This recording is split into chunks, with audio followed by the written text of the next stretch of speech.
All right, welcome back to part 2 of a conversation we had in our last episode. Rob is still here, and we are talking through investments. Last time we talked about how our investment process is a feature that cares for our clients and not a flaw. So you don't want to be reactive and respond emotionally. And today we're picking up right where we left off and explaining why this will only become even more important in the future. Now, I have to say, only good CIOs would bring a calculator with them to a podcast. You can't see this, but Rob has his calculator. It goes everywhere with him, which I love because as we talk about things and we have a question, I wonder what, that would equal. I wonder what he's saying. Look, sitting there doing the math. And we know 5 seconds later, Rob's going to say, well, at 5%, that's going to be this. And so having someone like that, it's so helpful to have you, Rob, and I just love when you just naturally grab that. And so always be prepared. Exactly. Always be prepared. So thank you for that. We love what you do for us and for our clients.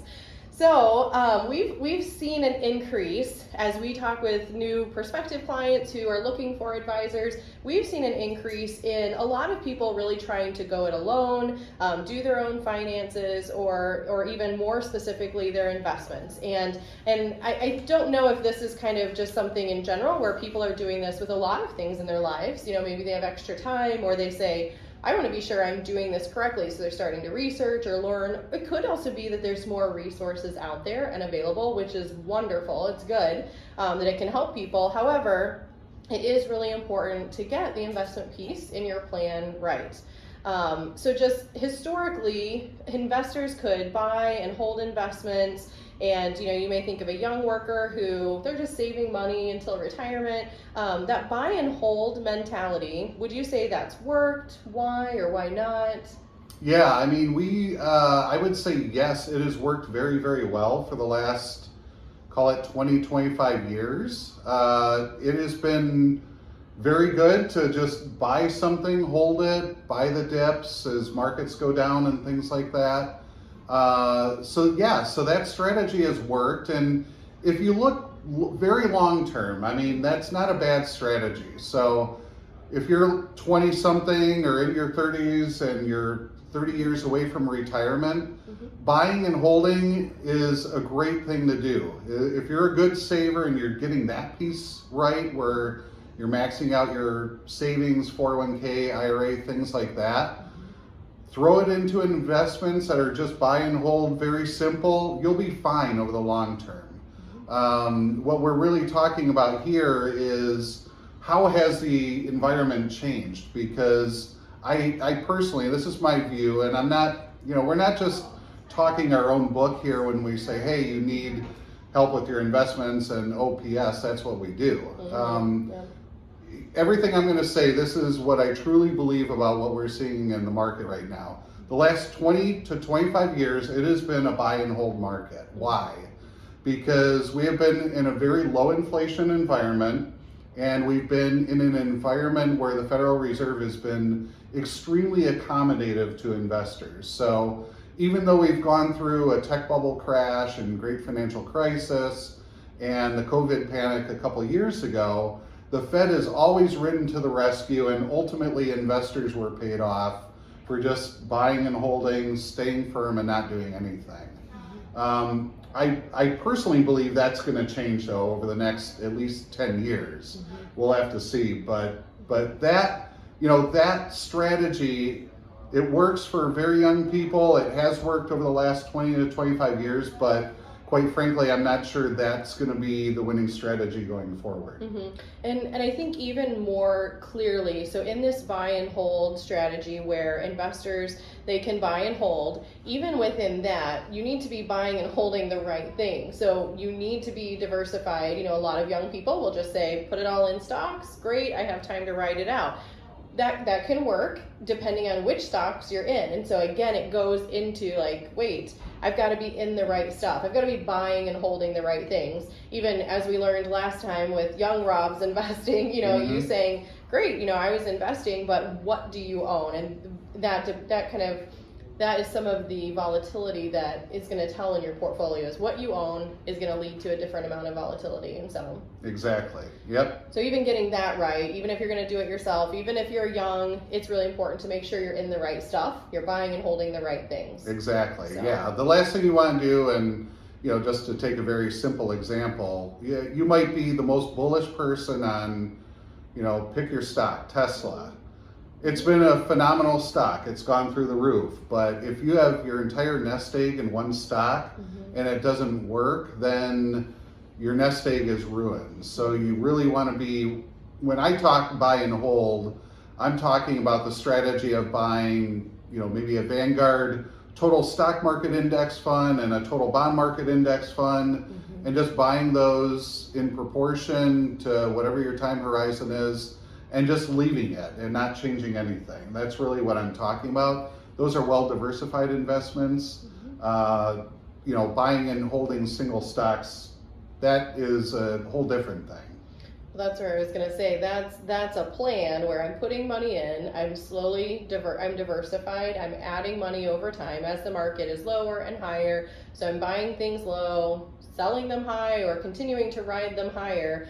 I think back to, before we bought our first house, and at the time, Apple was a stock that literally every day had this trading pattern. In the afternoon, it went higher and then a little bit lower. Started out the day, like literally every day. And this was in the good days of when the iPhone was just being created and they were having new models come out. So you'd have an earnings announcement, or you'd have, there was all the new features that were coming out. Every day, it was like clockwork. You could do this. And I remember putting a lot of money into the one stock, getting in, getting out, getting in and getting out. But I can tell you the risk that comes with that, and just the nervousness of, well, what if I decided just to hold it overnight? What if it doesn't do the pattern the next day? That mentality, like that fear, and then, then we were thinking, oh, we're going to buy our house. Wait, this is like down payment money. Well, great, you make a lot of money, but you can lose it just as fast. And these are things as advisors where we say, if you have a goal, if you have something you're saving for, you need to be sure that you're investing properly, because if we would have lost all of this money, we wouldn't have been able to have that down payment. And so it just as quickly it can be taken away. And so this is where, it really affects you personally, and, the anxiety, the worry, all of these things. So it's so important to be diversified. If you're going to buy and hold, even that needs to have a plan. Yeah, and you hit on something very important right there. I mentioned before, buying and holding, if you're in your 20s or early 30s, you have a long time horizon. So even if you go through periods where it doesn't work, over 30 or 40 years it's going to work. But I think what a lot of people forget, if you're in your 50s, you are coming up on retirement, maybe in the next 10 years or so, or you want to retire early, your time horizon is a lot shorter. So your ability to ride, I'm just going to ride this out. That's what all the, everybody says when they're buy and hold investors. I have plenty of time to ride it out. But you really, as you get nearer to retirement, you really do have to think like, you don't have time to ride it out. If you want to retire in 6 years and your plan depends on you earning X amount in the market each year, then going through a bad 5-year period, which is not uncommon, can ruin that plan. Or if you're in retirement, you can sit there and say, well, I have a long time horizon, I'm just a buy and hold investor. But are you really? If you're having to pull money out every single month or every single year to maintain your living expenses, if you go through a bad 5 or 10 year period, buying and holding is not going to help you at all. In fact, it's going to lead you to eventually have to maybe cut your living expenses or lifestyle or something like that. So that's where I think a lot of people, a lot of financial journalists push this buy and hold mentality, and they come up with these great charts showing, over the last 100 years, the market went from all the way down here in the bottom left corner all the way to the upper right. And that's all you need to worry about. And it's like, well, yes, that is the long-term history, but there's a lot of variability in that. And if you're in a life stage where you're buying a home, or you're getting ready to retire, or you're in retirement, you really do have to think about, you can go through bad stretches, where you're not getting the returns that your plan needs. Yeah, even think of like corporate executives where they get stock as part of their compensation. So stock options, restricted stock units, and you can have that buy and hold mentality in your company stock. And it's even things like that. What are you doing as you're given that form of compensation? What are you doing with it? Diversifying that. It's having a plan all the time. You're doing things along the way that get you where you want to go. So this diversification, this mindset of buy and hold, it has worked. Yes, when they say the stock market has gone from here to there over time, yes, like the data doesn't lie. That is what has happened. So today we're really challenging kind of this buy and hold mentality. Is it dead? You know, as we look forward, we talked last episode how we said we look forward, and in this next 6 to 9 months or years ahead, the market can move up and down. And so let's say today we start somewhere and it goes up, then it comes back down, up, down, and you could even go over time to say, okay, it went up and down, but you actually ended in the same place that you started, even though there was volatility in the middle.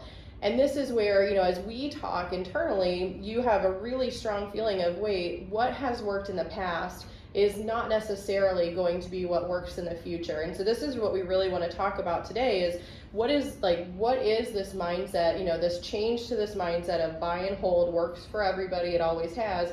What change do you see to this mindset? Why is it that you kind of say, I don't know that this is going to work going forward? Here, you know, what are you seeing? Kind of share some of that. Yeah, sure. Yeah. So it really, I think it really boils down to inflation. So picking up on something I said at the beginning, if you look over the last 20 to 30 years, we have been in a very unique environment of low inflation or disinflation and a very benign Federal Reserve and interest rates coming down almost every single year. So it has just been almost a perfect environment for investors over the last 30 years to really just buy and hold, because there's so much support out there, and stock markets went up, bond markets went up, and it's just been a really good period.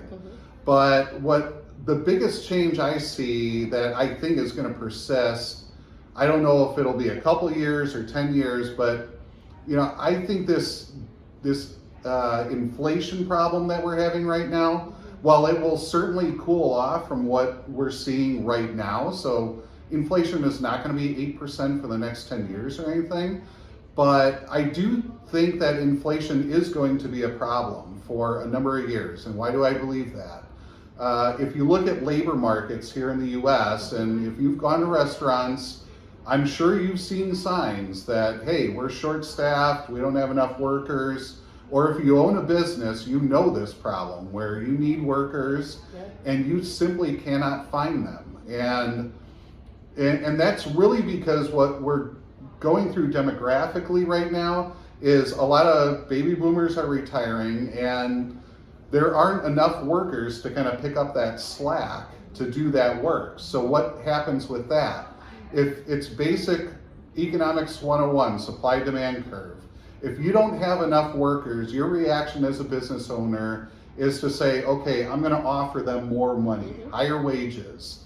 And so just think about what we've seen over the last year and a half, where I remember it was just like 3 or 4 years ago, and people were protesting fight for 15, you know, for entry-level minimum wage workers and all that. And now it's fight for 20, and we're only 3 years away from that last battle. So wages are going up a lot, and if wages go up, businesses have to charge more. So, you know, what economists call that is basically a wage price spiral almost. I don't know, spiral seems like a pretty dramatic. Yeah, pretty dramatic word to use, but the point is that is really gonna, I think, put a floor under inflation such that the days of inflation being 1 or 2%, I think, are gone. We're definitely going to be higher than that going forward. So I think back to even 3 years ago, you know, when we were building client plans, we started adding in this scenario where we actually called it like a worst case scenario. We said, and worst case scenario, you know, we were really trying to think what is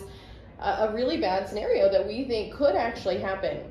And it just looking back now, really what is happening is what we called our worst case scenario. It just so happened.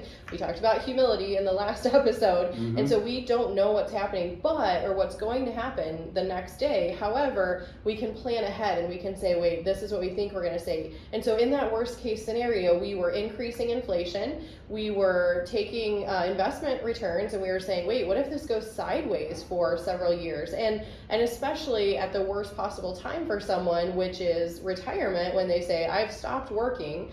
And when someone stops working, they're not saying, well, if this doesn't work out, I guess I'll just go back to work. They are stopping work. They want to retire. They want to enjoy life, do whatever it is they're going to do. So in these plans, we were showing another case that said, okay, here's your plan. Let's just say what happens in this worst case scenario. Now, what happened when we were giving those plans, and we still do this today, but it's really helpful because what we always say is we want the plan to fail on the screen or on paper instead of in real life. Mm-hmm. And it's so important that people can have confidence in their plan, in what they're doing. And these pieces, such as I'm investing for my plan, these are all the implementation, the pieces you need to do along the way to get where you want to go. And this is the stuff where we're trying to help people, but these are the pieces where it's so important. And so when we're doing plans, we're not just planning ahead as if we're in a rosy environment. We've got these scenarios where we say, let's just say this happens. We want people to see if something needs to be changed, expenses or lifestyle, that at least they know, okay, this is what that looks like. And so they may decide to, retire another year later or something because that downside scenario doesn't look like they would want it to. Yep. But these are the pieces when we're planning with clients that we're saying, wait, we realize that the world is not in this perfect bubble. Mm-hmm. And as we look ahead, we see that things like this can happen. So I think this is so helpful to really bring it back to the planning, and this investment piece is so important. Yeah, and that's a really good point. You come up with these downside scenarios, and we called it a lost decade of investment returns, which basically, if you were a retiree in the middle of the year 2000, your returns in the S&P 500 over the subsequent 10 years were zero per year. Mm-hmm. Okay, so if you're building a plan and you're assuming that stocks go up 8 or 9% a year, and you get 0% for 10 years, your plan is getting rebooted. And that's why we run those scenarios, because we want to help clients understand what is the risk when they're getting close to retirement, but also what are some ways to mitigate that as well. So just one other piece of the inflation story that I don't think I mentioned that I think is really critical for people to understand is also energy as well. Mm-hmm. We have been, and I'm not making any comment about the merits of environmental protection or anything. My mother used to take me to recycle cans in her old Buick that got 8 miles to the gallon, but we would collect cans and drive to the scrapyard not too far from where our offices are right now. You grew up where, Rob? Because I grew up in Kansas and we did that. Yeah, I grew up in Vernon Hills initially, right near where we are here in Illinois. Yeah. And and my mother, bless her heart, she has been 25 years ahead of pretty much every trend you could think of. So we were recycling in the 70s before it was a cool thing to do. We were eating organic in the 70s before it was a cool thing to do.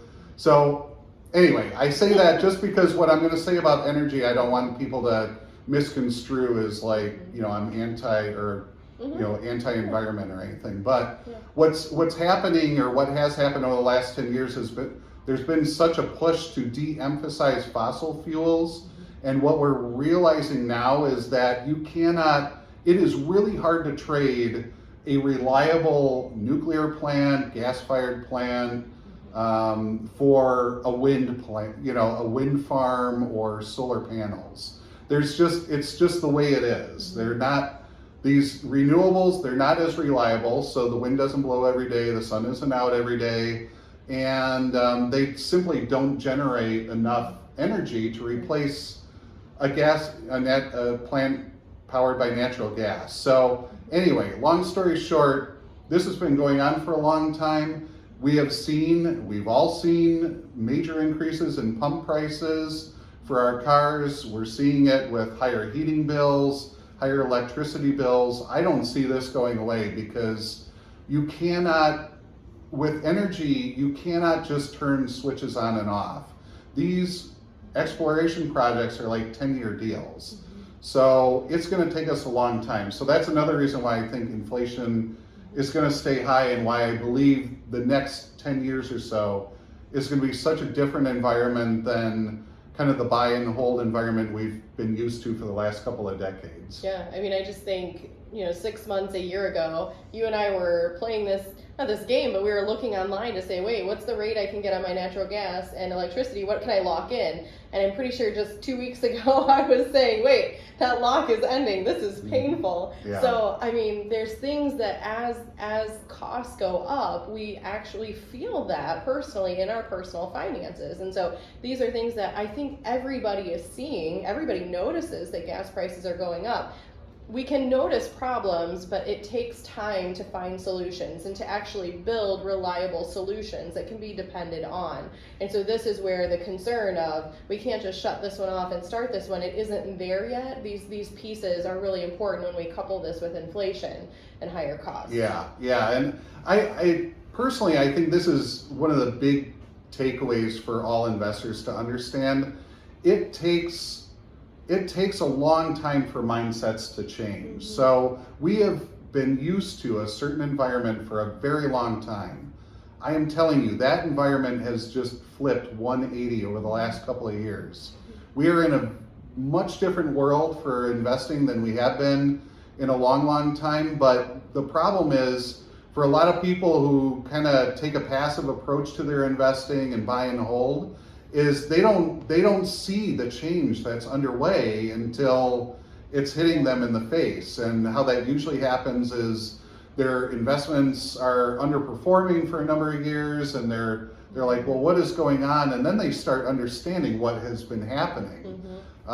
What we really try to do is we try to stay ahead of that and anticipate these things and structure portfolios to kind of get ahead of those things before you really experience the pain of not reacting quickly. Yeah, because there are so many charts, there are so many resources, so much research that you do, things that you're watching, that you see, that the average investor, someone just watching the news at night or in the morning, they aren't seeing any of this. And something you said in our prior episode of, if it's news, if you're just finding out, it's not news. Like, if it's news to you, it's not news. Thank you. Yes, exactly. And so it's so important to realize that, again, this is what we do. This is what we spend our time doing because it matters. Now I want to shift a little bit. So this new mindset, it's needed. We've got these issues that are kind of coupling together, and so we're saying, wait, we need to kind of change our mindset so to really know what we own, to really be investing a little bit differently. Even if it's a buy and hold, I need to know what I own. Do you think that investors really know what they own? So if someone who's in a 401k, they've got these funds that they've picked, do you think they really know what they own? They probably not. Just based on our own experience, as we get new clients coming in and we kind of look at their investments, and that's not a knock on them at all. It's unfortunate that the financial industry thrives on being as opaque as they possibly can, because that's how they make money. So it's not like a bad thing or anything. But what has happened is because the markets have been so one way in terms of no inflation and 0% interest rates for so long, is that everybody is gravitated towards the exact same kind of investments. So what are those investments? Large cap growth stocks. That has been the only place to be in global stock markets for the last, call it 12 years, up until this year. And when I get statements from new clients and I'm looking at their investments, invariably they are extremely heavy in these kinds of stock investments, these large cap growth. If you look at the bond side, it has been, because rates have come down, it has paid off a lot to own very long-term bonds, because as interest rates come down, the prices on those bonds goes up a lot. And again, when I see statements come in, I'm looking at what people own in their bond portfolios, and it is just simply not they're not ready for what's coming or what is already happening, frankly. Yeah. So I don't, again, it's not through anybody's fault or anything, but it's just things are changing so quickly that what worked even a year and a half ago, even a year ago, is just not working anymore. Yeah. So, and you're exactly right. It is not, when someone's given a list of 10 401k choices, they're trying to pick the best of what they think is going to work. I mean, they're, trying to make the best decision they can. So you're exactly right. It's not their fault. It's what they're given. They're doing the best they can. And frankly, the 401k providers, even at large companies, I'm shocked at how poorly diversified the investment choices are. It's borderline criminal in my mind. What I see out of even Fortune 500 companies, you see these investment choice lineups that they have in 401ks, and you're like, who's picking these things? I mean, they're just so inappropriate, not diversified, and anyway, that's another podcast topic we'll hit on. No, this is great though, and I think it's so, what's so funny when we do a plan for someone, the investment section is a part of the plan, but one of the reports that people love to read is a Morningstar report, and it basically takes, you enter all of the holdings, and what it does is it basically separates out, this is how much you own of individual stocks. So every mutual fund is essentially a pool of individual stocks put inside it. And so it pulls out how much you own. So you may have 5 different mutual funds, but let's say that they're all stock funds. Well, Apple may be in every fund. So you may actually own much more Apple than you even know, just because it's such a big company.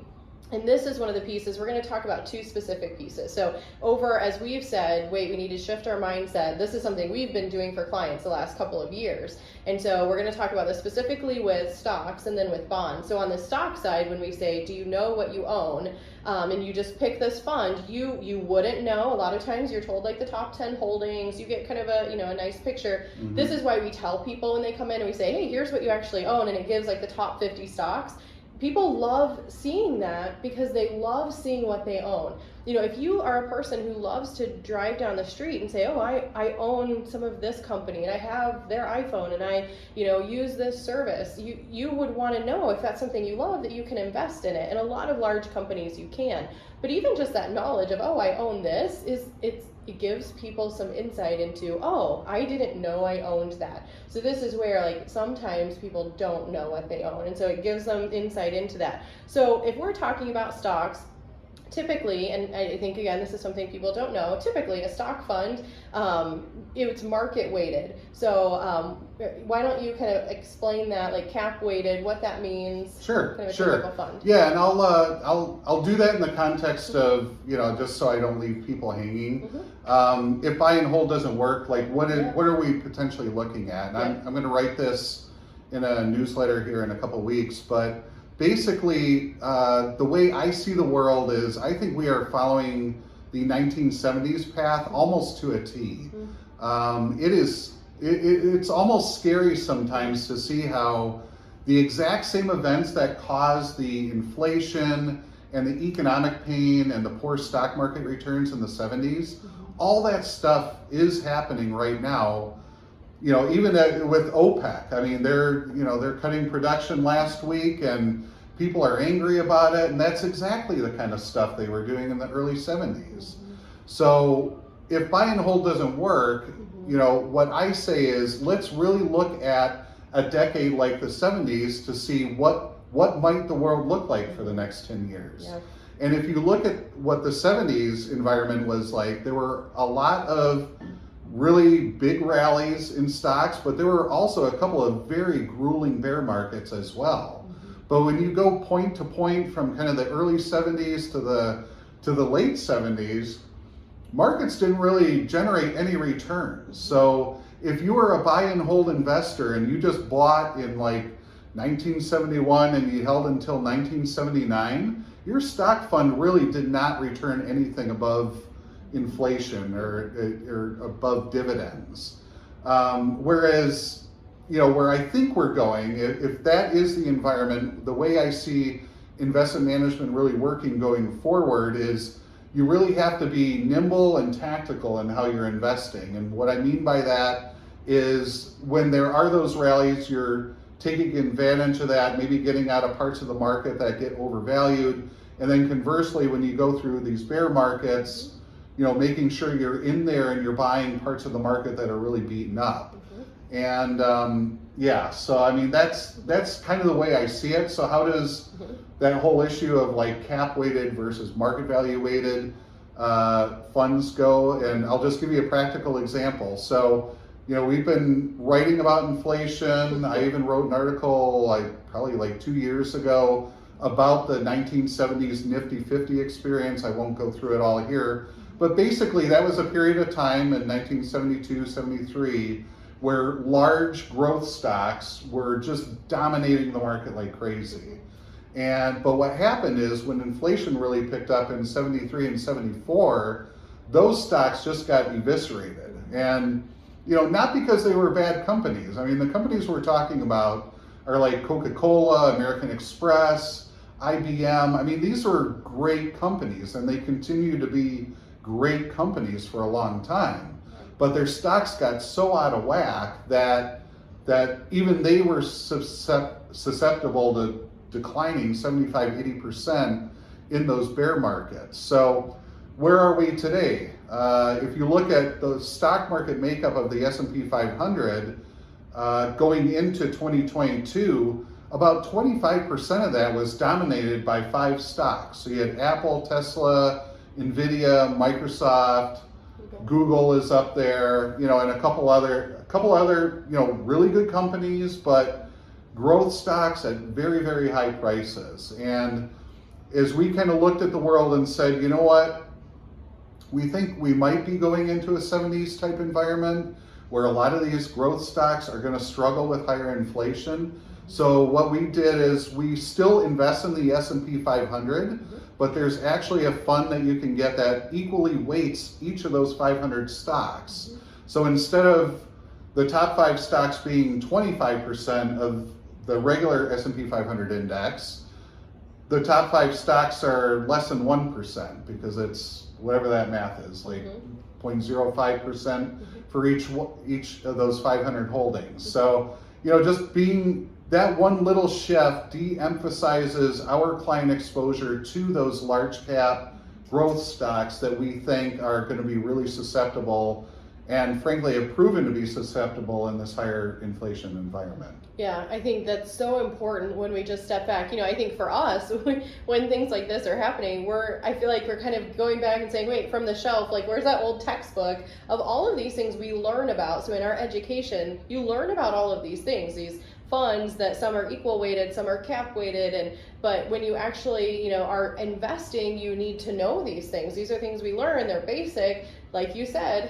historically, the last 12 years, large cap has been great. And so if you were in that cap weighted fund, it was working wonderfully. But then looking forward, this is where we can't wait till something's broken to fix it. We need to be looking ahead and saying, wait, does something need some maintenance? And so this is where, our process when we're investing for clients, we're looking for these things where there are little shifts, like you said, maybe out of stocks or into bonds when something's low and we expect it to go right back up. These are the things we're looking for because it's that little bit of value that you get along the way. Instead of just buying and holding, I write it down and back up. Well, if I write it down, I make that shift, now I'm getting the growth on the way up, and I'm getting more growth in the things that I shifted while it was down. So it's these little bit of changes where this is our process, and it is a process because you have bands set where you say once it gets out of these percentages, we need to make some changes or we need to consider it. And so these are the little bits of value that instead of just going sideways, you can actually pick up some return, you can actually make some return instead of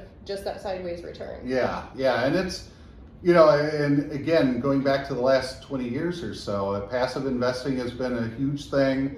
I love passive investing, very low cost, tax efficient. But again, it goes back to, do you know what you own actually?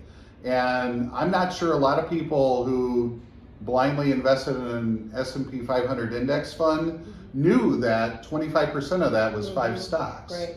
Or if they own a passive emerging markets fund, do you know that 40% of that is tied to China? So, you know, a lot of times you kind of get into these funds, it's like, oh, they own 500 stocks or, you know, 2,000 stocks, and you're like, well, it's got to be well diversified. But when you really dig in, they're really not well diversified. So, you know, those are the kinds of things that, particularly in this new environment that I think we're in, that we're paying a lot of attention to, and we're saying, you know, do we want that much exposure to those large cap growth stocks? Do we want exposure to some of these emerging markets or even developed markets? So, you know, just asking those questions. Yeah, no, this is really helpful because it just makes people think through what they're doing. You know, the nice thing, I get questions from people, you know, a new client coming in, and they'll sometimes ask questions like, oh, is this your full-time job? Is this what you guys do? You know, like sometimes maybe some people don't do this full-time, but it takes our full-time job to be doing this well and to be researching.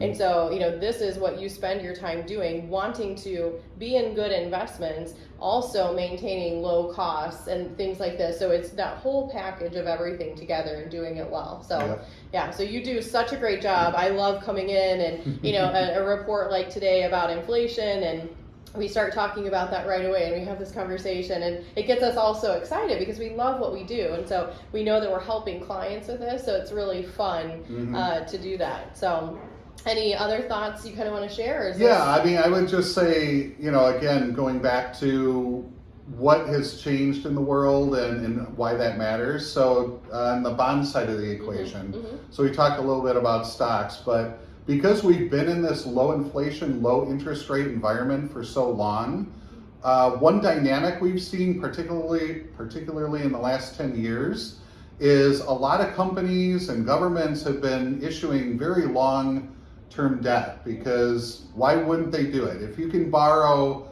if Apple can borrow at 1.5% or 2% for 40 years, why would they not do that? And you know, you just multiply that, trillions of dollars of long-term debt has been issued. So again, you know, you go back to that passive total bond market ETF or whatever it is. But did you know that the interest rate risk in that fund has gone up like 25% in the last 10 years? So interest rate moves 10 years ago would have moved the price of that ETF by, you know, call it 5% or something. Now it's like 7 or 8%. And that's just one of the ways and one of the dynamics I think we've seen also with this new regime is really paying attention to that on the bond side. What is the interest rate risk? And, you know, again, that's something that about a year ago we started to reduce interest rate risk in client portfolios because we had this view of inflation. Hey, inflation could be a problem. If inflation is a problem, the Fed is going to become a problem. And if the Fed is going to be a problem, then bond prices are going to have a problem. So, you know, that's sort of the, you know, and we kind of talk about the blocking and tackling of managing through an environment like we're going to be in for the next 10 years, where things are going to go up, things are going to go down, but point to point, you might not get anywhere.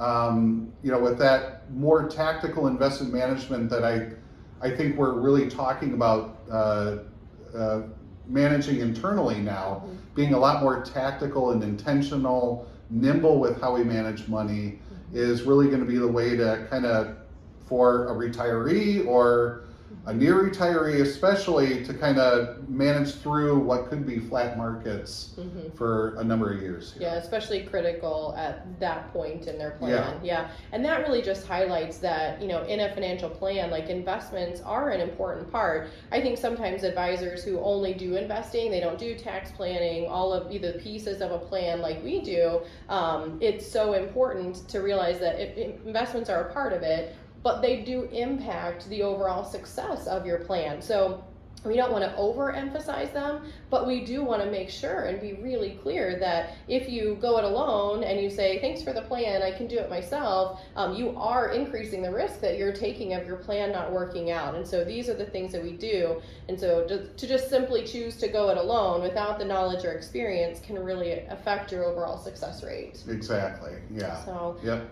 All right. Well, thank you so much. I think this one, I know some of these are going to be really technical, and so I mean, Rob had his calculator; he was ready here. Yeah. But no, this is great, and I think just so helpful for people to think through. If these are things that you say, wait, I don't even know what I own, or I don't know that my advisor knows, or I'm not hearing this. Ask those questions of them. Make sure they can explain to you. This is what we love. We love when people understand, because it takes that anxiety and worry away. And so this is what we want our clients to be educated, to know as much as they want to know.